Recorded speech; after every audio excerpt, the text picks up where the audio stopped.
Good day. My name is Emakhiomhe. I'm one of the faculty of the DBA for your set M1 S7.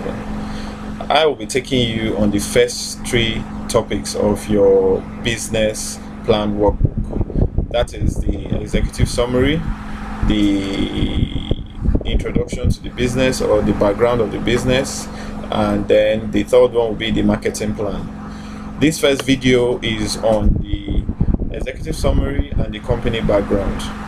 But before we start, I would like you to own your workbook. Owning your workbook, what I mean is you put a stamp on it. And how do you do that? On the first page, there's a column there for you to put what the name of your company is and who prepared this plan. So if you've not done that, you can put this video on pause and go and do that now. Then when you finish, you can come back. I'll be waiting for you. I hope you've done that. So now let's go straight ahead.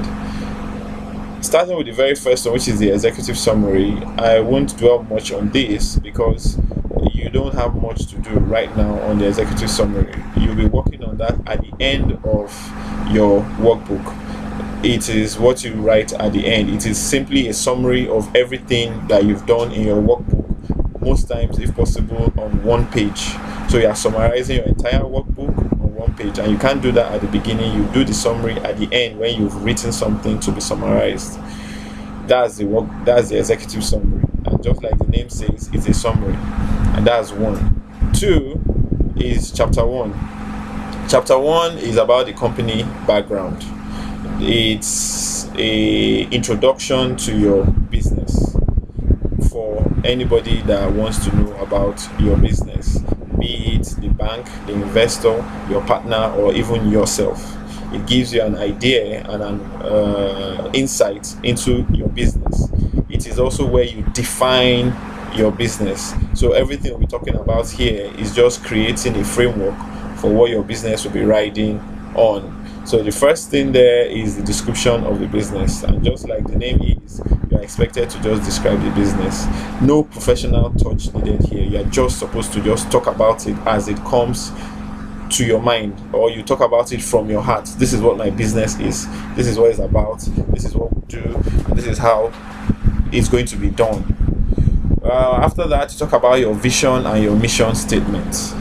Your vision is actually your outlook for your business, where you see your business in the near and in the far future, where you are going to. You are telling someone your journey. I can see 100 years into the future, where this my business shall be what every other individual on the face of this earth will be talking about, or it would have affected XYZ number of lives, or this is what I want to achieve. A vision, you can say your vision is more like your purpose. What's the purpose of your business? Once you can sit down and define a purpose for it, then that is the journey you are about to embark upon.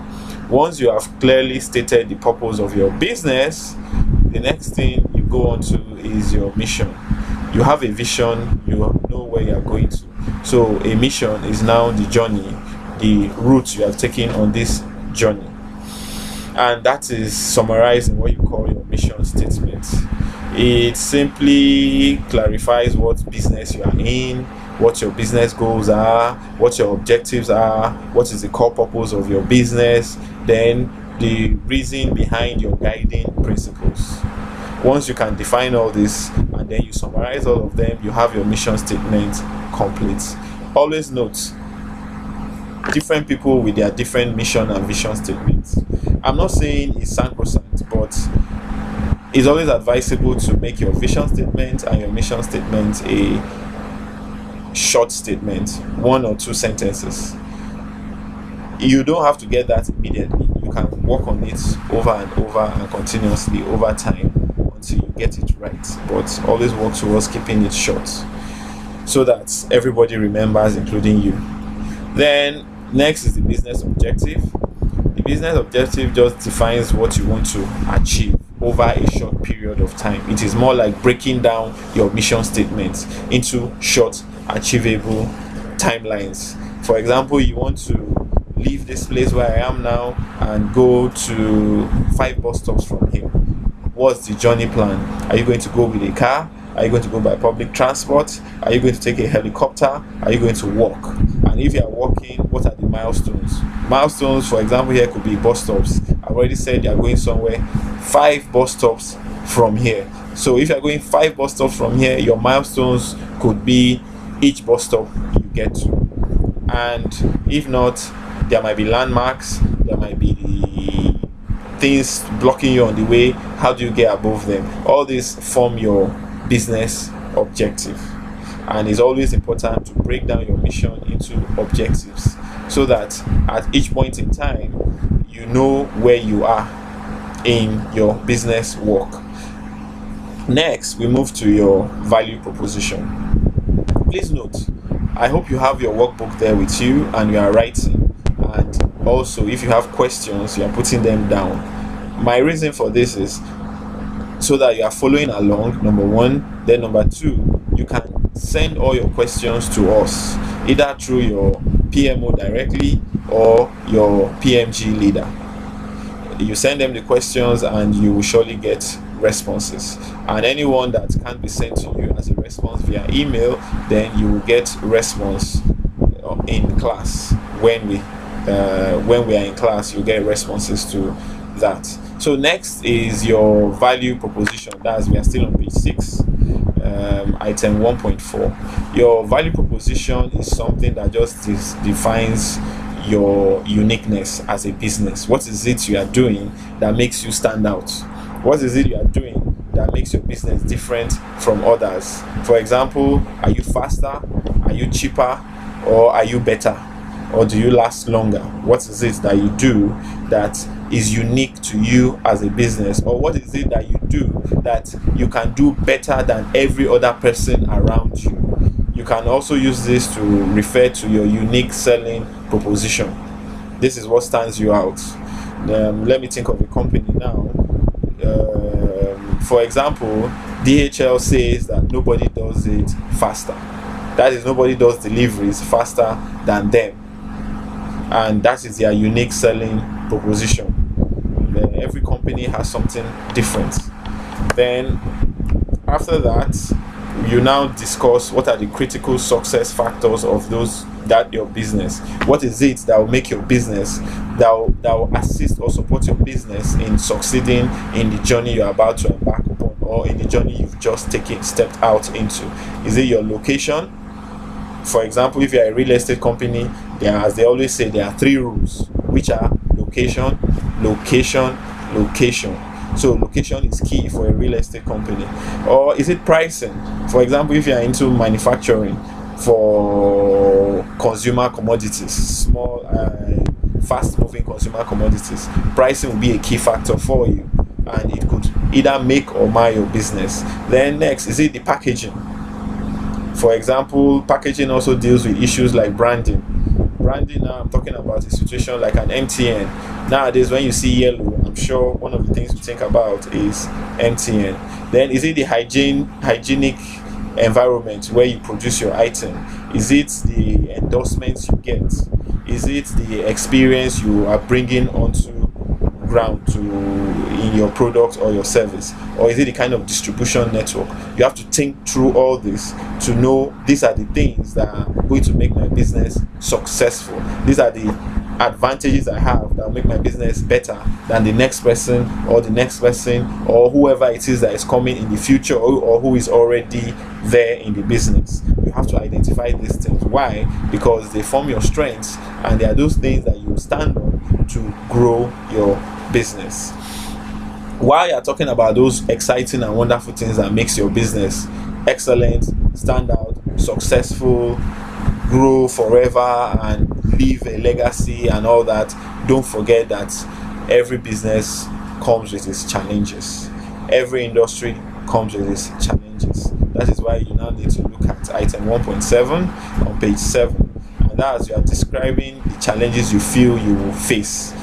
Some of these things you might not be able to just sit down and think through and decide that there are challenges. You might need like a mentor, a consultant, or someone ahead of you, or you need a think group. It could be your friends or some people ahead of you. You sit down together and decide, okay, and note they must all have different backgrounds. So when you sit down, you look at the business or you look at the industry. What are the challenges in this industry? For example, if we look at the fashion industry or a hairdresser, I've used this a lot anyway. You use the example of a hairdresser. A hairdresser that believes that her business is into fixing women's hair to look beautiful on them, and then all of a sudden someone comes and says, oh, the new fashion style is Grace Jones, and Grace Jones does not require hairdressing, it requires hair removal. You are out of business. But if you had considered the potential risk involved in hairdressing as a business, then you would have been able to let the women know that your job is not just making their hair beautiful, but your job is making them look beautiful. It's just that your area of expertise, which is now your unique selling proposition in hairdressing, is now, your unique selling proposition is now the hair. And next, you talk about the current status of your business. You talk about the history, when you started, how did you get the idea, where are you today based on the idea, or are you still rolling the idea in your head? Are you now about to expand your business? Are you bringing in partners? But always start from Genesis and get to the revelation of your business today. And note one thing: yes, you are in a class, you are writing a business plan, you are having the business plan workbook with you, which you will use to develop a business plan that you will submit. That business plan is still yours, and so you can only but do one thing: be honest, because you are talking to yourself, you are planning for yourself. So always make sure anything you write in that plan is in all honesty. Right now is not an exam, so you are not going to fail and you are not going to pass. But if you write a very bankable and successful business plan, of course you will not just pass, you will pass with flying colors. Next, you talk about the potential challenges in the business. What are those things you see? Oh, okay, sorry, I've already talked about that. That's where we are. I think that's where we stop. Thank you. By the next chapter, I'll be talking about the marketing and all the things you need to do in marketing your business via the workbook. Thank you.